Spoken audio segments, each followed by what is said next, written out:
Ookkupatti ஐப்படி join பண்ணுறதுக்கு முன்னே வந்து இந்த ரெண்டையும் வச்சு எச்சிங்கும் வருதான்னு பார்க்கணும். அதாவது ஏற்றத்தாழ்வு மேலே இங்கே எச்சா தான் வருது. அப்போ நம்ம ஒரு ரோல் சுருங்கி சாதம் கிடைக்கும்போது தான் அதனால் அதிகமாக வராது. 99% வராது. அதையும் தாண்டி வந்தால் நம்ம அப்படியே சரி பண்ணிக்கிறோம். சரிங்களா? சரி விடுங்க. இப்போ பாருங்கள், டிப்ஸ் பார்த்து சொல்கிறேன் எங்களுக்கு.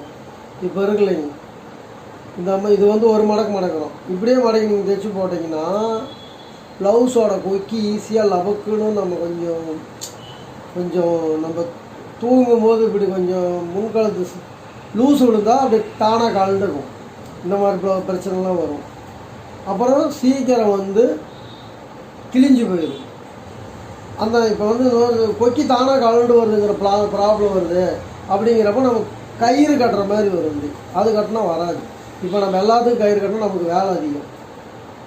நம்ம வேலை அதிகமாக இருக்கும். நம்ம கொக்கி கட்டுறதே நமக்கு வேலை. அதுக்கு மேலே எக்ஸ்ட்ரா கயிறு கட்டும்போது நமக்கு கொஞ்சம் வேலை அதிகம்.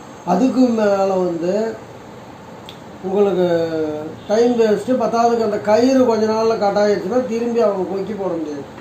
அப்போ நம்ம திரும்பி கயிறு கட்டணும். அதனால இந்த டிப்ஸ் சொல்கிறோம், பார்த்துங்க. எப்படி இருக்குங்க? ஒரு மடக்கு மடைக்கிறோமா, அதை இன்னொரு மடக்கு மடைக்கிறோம். இன்னொரு மடக்கு மடக்கி கொஞ்சம் ஓரத்தில் கயிறு போட்டுருங்க. போட்டிங்கன்னா கடல் நல்லா மொத்தமாயிடும். இப்போ கொக்கி வந்து இந்த இடத்துல மாட்டும் போது கொக்கி இப்படி இங்கே வரைக்கும் வரும். அப்போ கொக்கி கிரீப் ஆயிடும். அப்போ கலண்டு வராது. கொக்கி ஈஸியாக கலண்டு வராது. அது ஒரு பாயிண்ட்டு. சீக்கிரம் கொக்கி துணி கிழியாது. இந்த இடத்துல கிழிஞ்சு போகுது. பாலத்தில் துணி கிழிஞ்சிருச்சுன்னா அப்போ வந்து திரும்பி வந்தால் நம்ம வேறு துணி, நம்மக்கிட்ட அந்த துணி இருக்காது. அப்போ வேறு ஒரு துணியை வச்சு நம்ம தைக்கிற மாதிரி வரும். வேறு ஒரு துணியை வச்சு நம்ம தைக்கும்போது நமக்கு ஒரு வேலை அதிகம். நாம் கரெக்டாக அந்த பீஸை வச்சு தைச்சி அந்த இடத்துல கரெக்டான இடத்துல நம்ம திரும்பி அந்த கொக்கி மாட்டத்தை வச்சு கொடுக்கணும். நமக்கு ஒரு வேலை. அதுக்கு நம்ம கூலி வாங்க முடியாது. இந்த காரணத்தினால நம்ம செய்யும்போது நீடாக செஞ்சால் உங்களுக்கு கொக்கி கலண்டு வராது. இந்த கொக்கி பட்டி கிழியாது. பத்தாவதுக்கு கலண்டு வராது. 2 பிரச்சனை சால்வ் இதில். இது நானே வந்து இது ஒரு தையலை மடித்து அடித்தோம்.